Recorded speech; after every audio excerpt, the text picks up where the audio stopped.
start up front. Defensive line, of course, Bobby Brown, a big loss, but A&M is loaded up front. Demarvin Layal is a guy that I think from a national perspective could be a breakout player, as a superstar type. Yeah, I definitely think so. I think he's kind of ready to have a huge year, and he's a guy that you can move all over the defensive line, and so that's been huge for A&M the past couple of years. He just does so many things well. He makes plays in the backfield. He's a smart player. Can read the run. Can read play action, and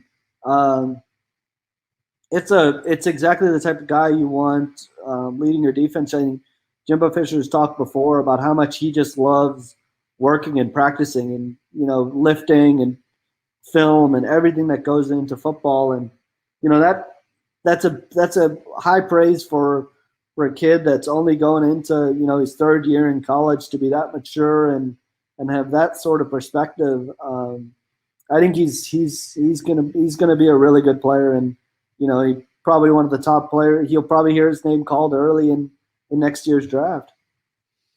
Yeah, 7 tackles for loss, 2.5 sacks, and a pick for Demarvin Layal. So as we run across the defensive line that, again, is stacked, how do you sort things out?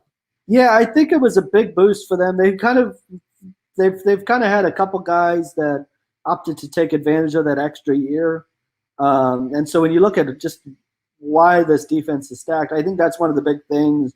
Jaden Peavy opting to come back for another year will probably help lessen the load a little bit from Bobby Brown departing. You can have him and McKinley Jackson together. McKinley Jackson's another guy I could see having just a huge year now that he steps into a more prominent role. And Michael Clemens also coming back for another year.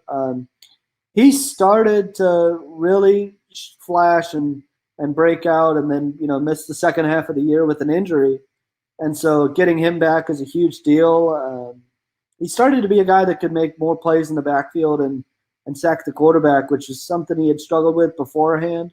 So having him back, you look at Tyree Johnson, that's another big guy to have back along the defensive line at kind of that weak side defensive end spot. And then you add a couple players in Shamar Turner and Tunmise Adelaide, who, have the ability to come in and contribute right away.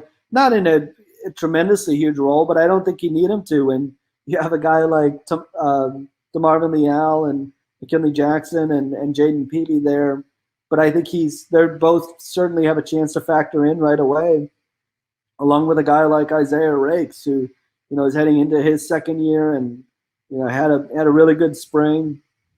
And so I think those are some guys to keep an eye on along the defensive line. Yeah, you mentioned Clemens flashing on tape, also on the stat sheet for a guy that only had 14 tackles, 4.5 tackles for loss, and 4 sacks. So he was in the backfield. Yeah, he missed the second half of the year with an ankle injury, and then ended up, I believe he ended up getting surgery for it, and was going to come back late in the year. But I mean, to only do that in 5 or so games was really impressive, and I think it was a smart decision on his part to come back for that extra year.